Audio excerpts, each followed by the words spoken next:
Hello children,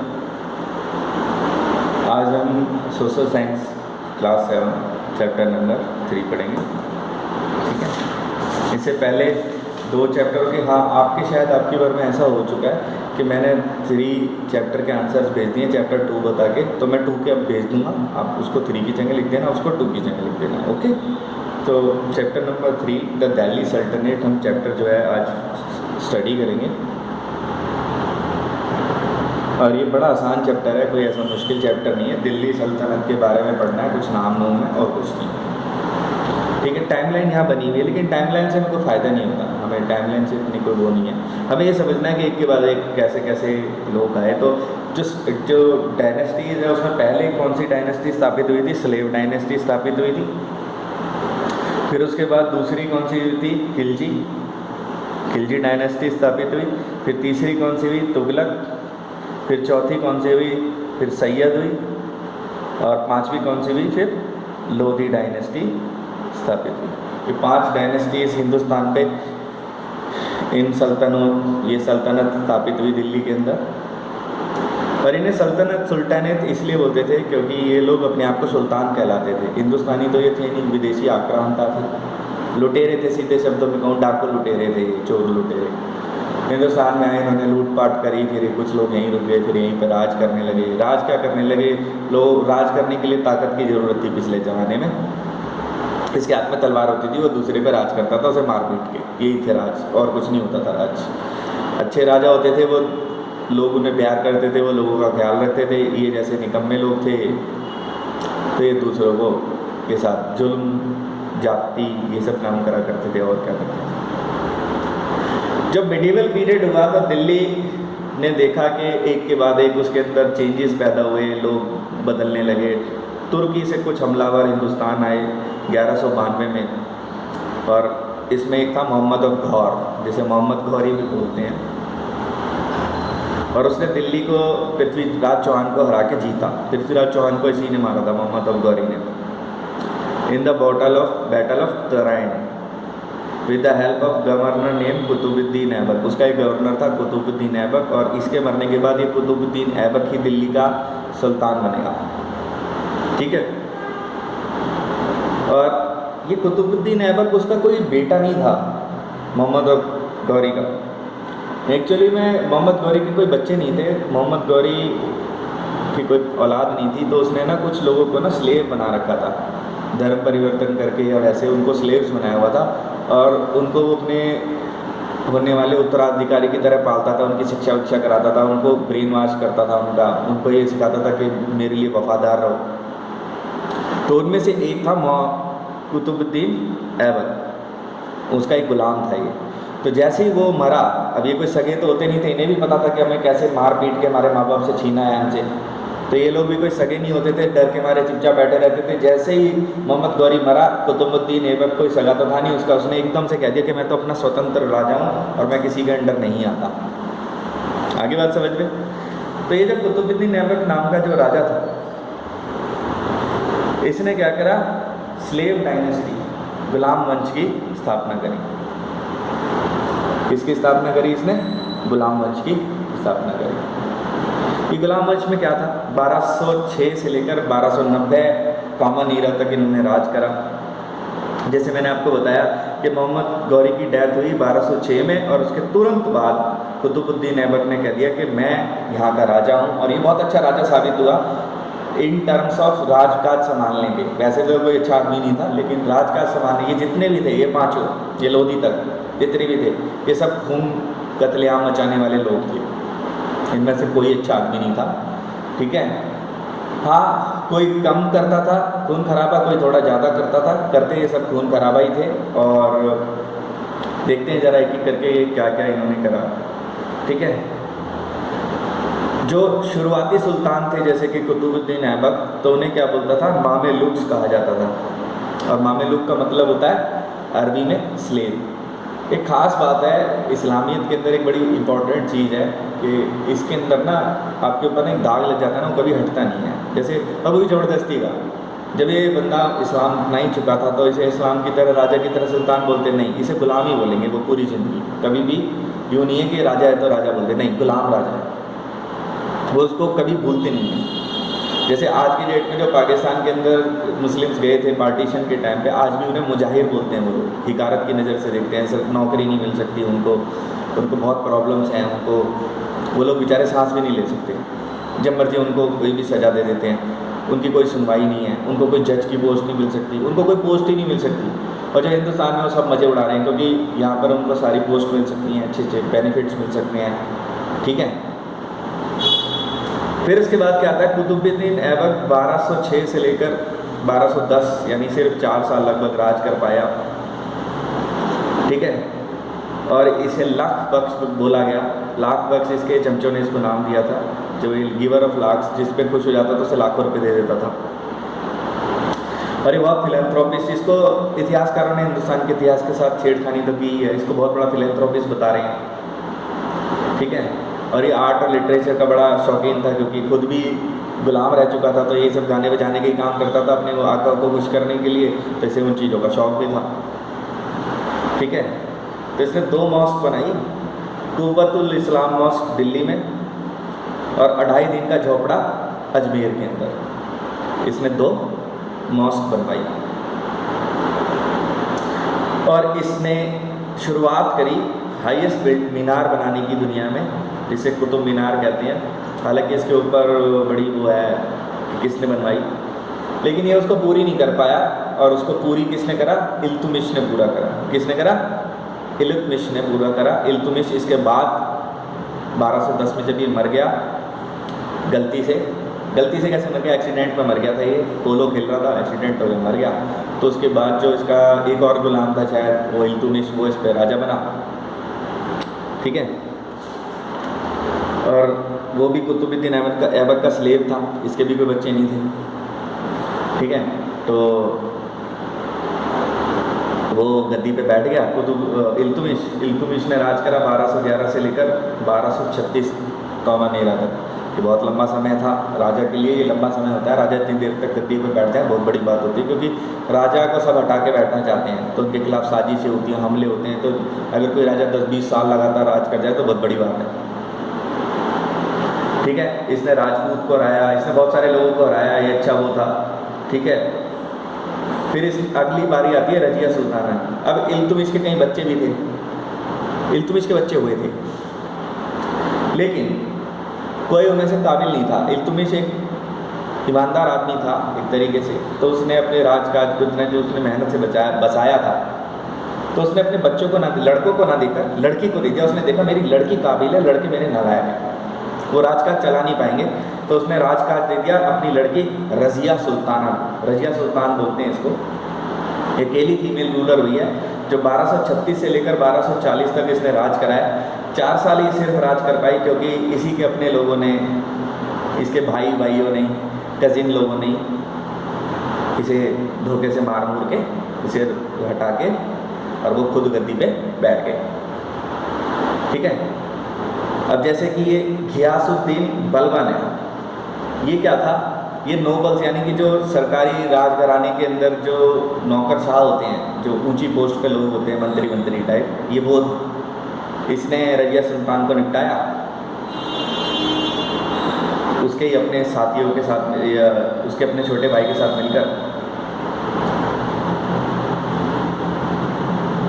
ठीक है, अपने साथियों के साथ मिलकर इसने जैसे ही रजिया सुल्तान मरी तो उसका छोटा भाई नसीरुद्दीन थ्रोन पे बैठा, और उसका गार्डियन था गियासुद्दीन, ठीक है। और इसने क्या करा? उसको कब्जा लिया। और ऐसे लिखते ऐसे हैं कि जैसे आफ्टर नसीरुद्दीन डेथ इन 1266, यानी जैसे वो खुद मर गया हो, ठीक है। चलो एनी हाउ मान भी लेते हैं वो खुद मर गया। तो गियासुद्दीन बलबन ने जो है राजकाज अपने हाथ में ले लिया, और उसने दिल्ली का सुल्तान अपने आप को घोषित कर दिया। और ये बहुत ताकतवर समझता था अपने आप को, और ये ताकत का इस्तेमाल करके राजकाज करने में विश्वास करता था। यानी सीधे तौर पे ये कह रहे हैं, ये डायरेक्टली नहीं बोल रहे, ये बोल रहे हैं मारकाट करता था, लोगों को मारता था, जो भी जरा सा भी मुंह खोलता था उसकी गर्दन काट देता था, ये वो आदमी था, ठीक है। और इसने मंगोल से हिंदुस्तान को अपने राजकाज को अटैक से बचाया। और ये खुद भी कभी इल्तुमिश का स्लेव ही था, ठीक है। लेकिन ये चाहता था कि लोग इसकी भगवान की तरह इज्जत करें। हालांकि ये इस्लामियत में बिल्कुल गुनाह है, बहुत बड़ा गुनाह है ये कि कोई इंसान अपने आप को अल्लाह के बराबर समझे, यानी भगवान के बराबर समझे। तो इसने दो बहुत ही गलत चीज़ों का इस्तेमाल करा जो कि पर्शियन रीति रिवाज थे। एक सिजदा और दूसरा क्या था, पैबोस या ज़मीन बोस। सिजदा में क्या करना होता था, कोई भी आदमी जो इस बलबन के आगे जाता था वो ज़मीन के ऊपर बिल्कुल झुक के, जैसे अल्लाह को सजदा करते हैं ऐसे सजदा करता था इसके आगे, ज़मीन पर अपना सर लगा के। और पैबोस या ज़मीन बोस में क्या करते थे कि उसको इसके पैरों पर किस करनी होती थी, ठीक है, ये दिखाने के लिए कि हम तो आपके पैरों के किस करने वाले लोग हैं, आपके खिलाफ कभी जा ही नहीं सकते। तो ये इस्लाम में एक बहुत बड़ा गुनाह माना जाता है एक तरीके से, कि किसी को भी भगवान का दर्जा देना एक गुनाह है, ठीक है। इसी वजह से अहमदियाज के ऊपर इतना प्रॉब्लम क्रिएट हो रही है, क्योंकि वो भी एक और कहते हैं कि एक और पैगम्बर हुआ। ये पैगम्बर बनना चाहता था एक तरीके से, अनडिक्लेयर्ड, ये बोलता नहीं था, लेकिन ये जो काम करा रहा था ये पैगम्बर वाले, तो ये बहुत ही लानती इंसान था, लानती, इस पर लानत भेजी जानी चाहिए। द खिलजी डायनेस्टी 1290 से लेकर 1316, जो खिलजी डायनेस्टी थी, जलालुद्दीन खिलजी 1290 से लेकर 1296, इसमें इसने क्या काम करा है जरा समझेंगे। जलालुद्दीन खिलजी, उसने बलबन के पोते को मारकर वहाँ पर गद्दी संभाल ली, ठीक है भैया। इसने जलालुद्दीन खिलजी ने 1290 से 96 तक राज करा, बलबन के पोते को मारकर वो रूलर बना, और ये बहुत वीक एडमिनिस्ट्रेटर साबित हुआ, ठीक है। और ये बहुत ही टॉलरेंट था दूसरों के लिए, इसीलिए वीक था, ये थोड़ा सा अच्छा था, तो इसका तो राज जल्दी ख़त्म होना ही था, ठीक है। ये 1296 तक राज करा, और फिर इसके बाद इसका नेफ्यू अलाउद्दीन खिलजी बैठ गया। अलाउद्दीन खिलजी बहुत ही ज़्यादा खूंखार और बहुत ही ज़्यादा अपने आप को इंटेलिजेंट साबित करने के लिए लगा रहता था। ये चाहता था पूरे वर्ल्ड में सिकंदर की तरह अपना झंडा लहराना, सिकंदर महान की तरह। और इसने भी इधर उधर बहुत खून खराबा करके अपने देश को, अपनी सीमाओं को बढ़ाने की कोशिश करी, दूसरे राजाओं को जीतने की कोशिश करी। इसकी कॉन्क्वेस्ट एंड एक्सपेंशन के अंदर क्या क्या नहीं, इसने क्या क्या लड़ाइयाँ करी, क्या क्या जीता, तो उसमें देखते हैं। तो इसने सबसे पहली लड़ाई करी गुजरात के अंदर 1299 में, और उसने गुजरात को जीत लिया, और रणथंभौर और चित्तौड़ को राजस्थान में जीत लिया, ठीक है। इसने साउथ के अंदर मालिक कफूर, ठीक है, जो कि इसका अपना स्लेव था, ठीक है। मालिक कफूर हिंदू स्लेव था इसका अपना, ठीक है, जिसने इस्लाम अपना लिया था, ठीक है, उसको भेजा। He defeated Yadavas of Devagiri, Kakatiyas of Warangal, he attacked the Hoysalas of Dwarasamudra and the Pandyas of Malabar and Mysore in 1310 में इसने इतने सब राजाओं को हरा दिया, बहुत चालाकी से। He also overran Madurai and Rameswaram, इसने रामेश्वरम तक अपना राज फैला लिया था, मदुराई को भी जीत लिया था, और इसने वहाँ के मंदिरों में बहुत लूटपाट करी, उनको तबाह करा। इसीलिए तो इनको जालिम राजा बोलते हैं। वहाँ पे मंदिरों में जो भी आदमी होता था उनको मार देते थे अननेसेसरली, उनकी दौलत को लूट लेते थे। मंदिरों में हिंदू लोग क्या करते थे, थोड़ा सा सोना चांदी भगवान के लिए चढ़ा देते थे, तो ये उनको लूटते थे, उनको मारते थे, सिर्फ इसलिए क्योंकि वो हिंदुओं के हैं इसलिए, और हिंदुओं को मारते थे। With this annexation Alauddin Khilji became the first king. और ऐसे नहीं है कि सिर्फ ये हिंदुओं को मारते थे, ये मुस्लिम्स को भी मारते थे, लेकिन ज़्यादातर हिंदुओं को मारते थे, ठीक है। और इसने नर्मदा नदी तक अपनी सल्तनत फैला रखी थी। एडमिनिस्ट्रेटिव रिफॉर्म्स इसने क्या करा है, इसने एक जासूसी का सिस्टम डेवलप करा, जो दूसरे की इंफॉर्मेशन लेकर आते थे, वो सारी बातें इसे बता देते कि फलां फलां देश में ये प्लानिंग हो रही है आपके खिलाफ, तो ये पहले ही उसका इलाज कर देता था, पहले ही आर्मी भेज के उसको प्लानिंग को ख़त्म कर देता था। इसने एस्पियोनेज सिस्टम डेवलप करा, जासूसी। इकोनॉमिक रिफॉर्म्स, इकोनॉमिक रिफॉर्म्स भी इसने करे। इसने अपनी इनकम को बढ़ाने के लिए बहुत सारे काम करे। इसने जो प्रीस्ट वगैरह को लैंड अलॉट कर रखा था उसको भी फ्री हो, जैसे फ्री अलॉट कर रखा था, रेंट फ्री था, वो भी ख़त्म कर दिया, यानी उनसे कर वसूला जाने लगा बहुत ज़्यादा। हैवी टैक्सेस लगा दिए इसने अपने भी लोगों पे, ताकि वो भी इसके खिलाफ पैसे देने में ही लगे रहेंगे, पैसा इकट्ठा ही नहीं कर पाएंगे, ज़्यादा इकट्ठा नहीं कर पाएंगे तो वो इसके खिलाफ बगावत नहीं कर सकते। इसने अपने ही लोगों पे बहुत कर लगा दिया था, अपने ही जो इसके राज का मंत्री वगैरह थे उन पर भी बहुत कर लगाया हुआ था इसने। और इसने बहुत अपनी प्रोड्यूस को, रेवेन्यू की प्रोड्यूस को बहुत इंक्रीज़ करा, 50% के आसपास बढ़ा दिया इसने। जब जो आदमी पैसा ज़्यादा होता है जिसके पास, वो राज करने में भी उसे आसानी होती है, ठीक है। तो इसी तरीके से बहुत अमीर राजा बन गए, ठीक है। फिर इसके बाद क्या हुआ, फिर इसके बाद आए तुगलक। तुगलक डायनेस्टी आई हिंदुस्तान के अंदर। तुगलक में पहला था गियासुद्दीन तुगलक, जिसने 1320 से लेकर 25 तक राज करा। फिर उसके बाद आया मोहम्मद बिन तुगलक। ये मोहम्मद बिन तुगलक के बारे में जानने की ज़्यादा ज़रूरत है। इसे पढ़ा लिखा बेवकूफ़ कहते हैं। ये मैं नहीं कहता, ये इतिहास में लिखा हुआ है कि मोहम्मद बिन तुगलक एक पढ़ा लिखा बेवकूफ़ था। क्यों? दिल्ली में हिंदुस्तान की राजधानी थी। इस बेवकूफ़ ने वो राजधानी कहाँ पे शिफ्ट करी? दौलताबाद में शिफ्ट करी। फिर जब दौलताबाद लेके राजधानी गया तो इसने क्या कहा कि ऐसा नहीं है कि सिर्फ ये चला जाएगा, नहीं, दिल्ली के सारे लोग दौलताबाद जाएंगे, और जो नहीं जाएगा तो उसे रस्सी से बांध के गाड़ी के पीछे, घोड़े के पीछे बांध दो और उसे घसीटते हुए लेके जाओ। तो वो मर जाता था थोड़ी दूर घसीटने के बाद, उसके हाथ पैर कट के गिर जाते थे, टूट के, गल के। तो इसने आधे लोगों को तो ले जाते हुए मार दिया बेवकूफ़ ने। फिर जब ये वहाँ पहुँचा तो वहाँ पर आधी फौज तो जाते हुए मर गई, बहुत सारी।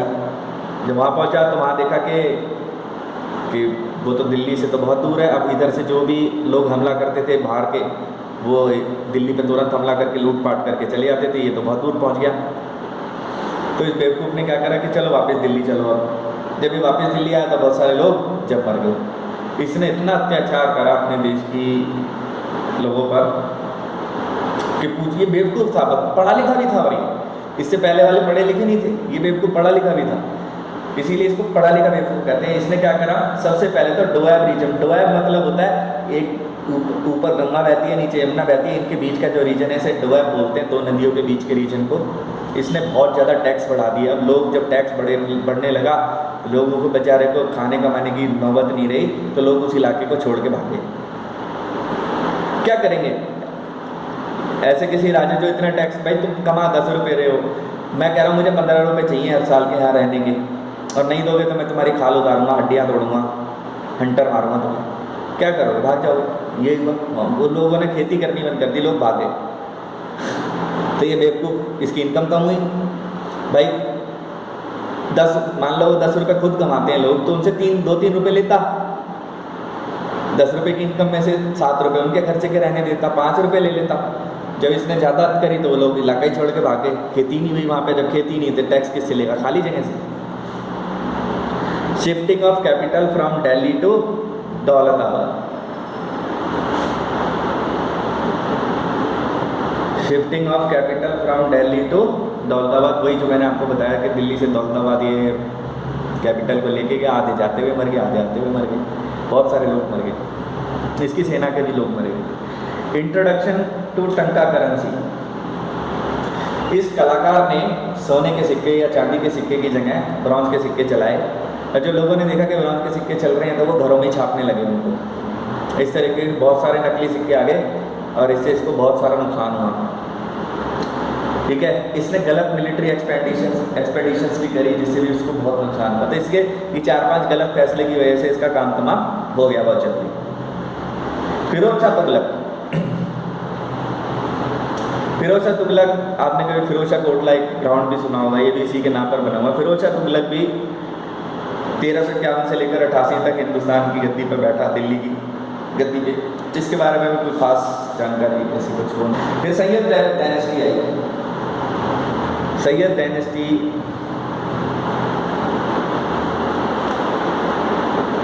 इसमें भी कई नाम हुए, जैसे कि जो मेन रूलर थे वो था खिज़र खान, फिर मुबारक शाह, फिर मोहम्मद, फिर खिलजी आलम शाह, ऐसे कुछ नाम हैं इनके अंदर, अलाउद्दीन आलम शाह, ठीक है। और ये इन्होंने बहलुल लोदी ने अलाउद्दीन आलम शाह को हराया, बहलुल लोदी ने अलाउद्दीन आलम शाह को हराया और वो दिल्ली की सल्तनत पे बैठ गया। कमज़ोर राजा थे सैयद जो थे। तो लोधी डायनेस्टी 1451 से लेकर 1526 तक शुरू हुई। जो बहलौल लोधी था, ठीक है, इसलिए आपने कभी दिल्ली में भी एक दो जगह है लोधी गार्डन कुछ ऐसे करके, शायद लोधी गार्डन, लोधी रोड तो मैंने शायद सुना है।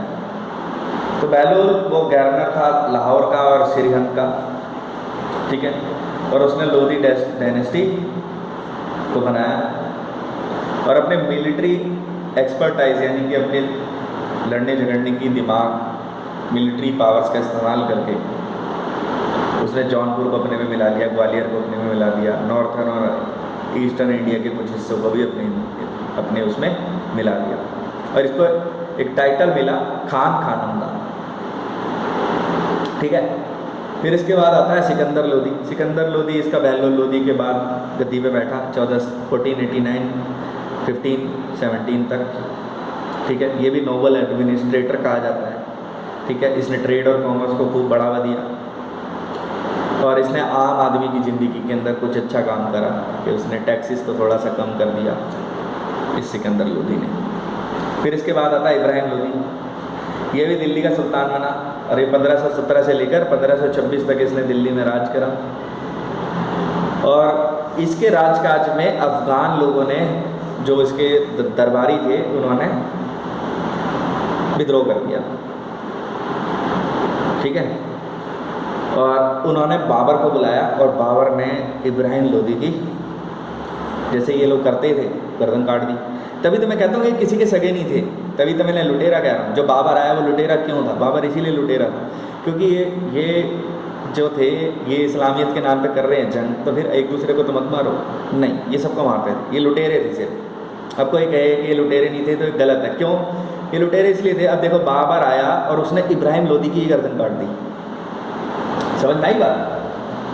तो अब बेचारा इब्राहिम लोधी इतना बुरा आदमी नहीं था, ठीक राज कर रहा था वो, ठीक है।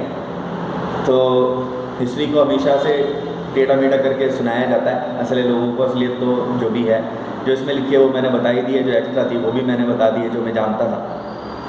तो आज के लिए इतना ही, ठीक है। इसके क्वेश्चन वगैरह मैं आपको पहले ही भेज चुका हूँ मेरा ख्याल है, जहाँ तक मुझे याद आ रहा है। आई हैव सेंट यू, और अगर नहीं भेजे हैं तो मैं भेज दूँगा भैया, तो परेशान होने की इसमें कोई ज़रूरत ही नहीं है।